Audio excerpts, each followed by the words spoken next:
ரசமலை எப்படி செய்கிறதுன்னு பார்த்துலாம் வாங்க.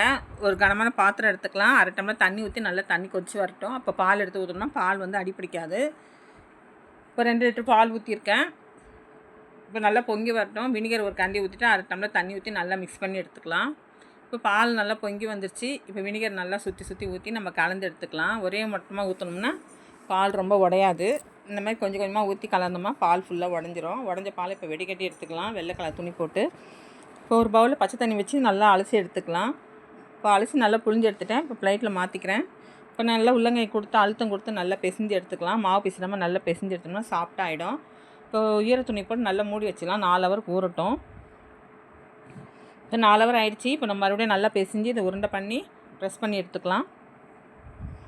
இன்னும் அழுத்தம் கொடுத்து நல்லா பிசைஞ்சிங்கன்னா சாஃப்டாக இருக்கும். இப்போ ரவுண்ட் பண்ணிக்கலாம். இப்போ நல்லா ப்ரெஸ் பண்ணிவிட்டு எல்லாத்தையும் வச்சுக்கலாம். ஸ்டவ் ஆன் பண்ணிட்டு கடாயில் தண்ணி ஊற்றிக்கிறேன். 1/2 லிட்டர் தண்ணி ஊற்றிக்கிட்டேன். 3/4 கிலோ சர்க்கரை போட்டிருக்கேன். சர்க்கரை நல்லா கரைஞ்சி வரட்டும், நல்லா கொதிச்சு வரட்டும். ஒரு சைடு ஸ்டவ் ஆன் பண்ணிக்கிட்டேன்.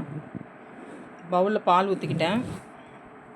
1/2 லிட்டர் பால் ஊற்றிருக்கேன். நல்லா காஞ்சி வரட்டும். இப்போ சர்க்கரை தண்ணி நல்லா கொச்சிடுச்சு. தட்டி வச்சதெல்லாம் அதில் விட்டுக்கலாம். 20 நிமிஷத்தில் வெந்துடும். ஒரு ஸ்பூன் மைதா மாவு போட்டு நல்லா கரைச்சி ஊற்றிட்டோம்னா கலர் மாறாது, ஒயிட்டாகவே இருக்கும். பெருது 20 நிமிஷம் ஆயிடுச்சு. இப்போ பச்சை தண்ணியில் எல்லாத்தையும் போட்டுக்கலாம். இப்போ பால் ரெடி ஆயிடுச்சு. இந்த மாதிரி எல்லாத்தையும் தண்ணி ஒட்ட புழிஞ்சு எடுத்துக்கலாம்.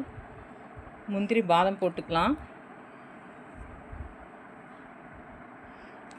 இப்போ 1 லிட்டர் பால் 200 சர்க்கரை போட்டிருக்கேன். இது நல்லா கரைஞ்சி சுண்டட்டும். கொஞ்சம் குங்குமப்பூ போட்டிருக்கேன் கலருக்கு. இப்போ நல்லா பால் சுண்டிடுச்சு. இப்போ புழிஞ்சதெல்லாம் எடுத்து போட்டுக்கலாம். மேலே பருப்பு தூவிக்கலாம். முந்திரியும் பாதமும் உடைச்சது. நீங்களும் ட்ரை பண்ணி பாருங்கள். இந்த வீடியோ உங்களுக்கு பிடிச்சிருந்தா லைக் பண்ணுங்கள், சப்ஸ்கிரைப் பண்ணுங்கள், கமெண்ட் பண்ணுங்கள், ஷேர் பண்ணுங்கள். Thank you friends.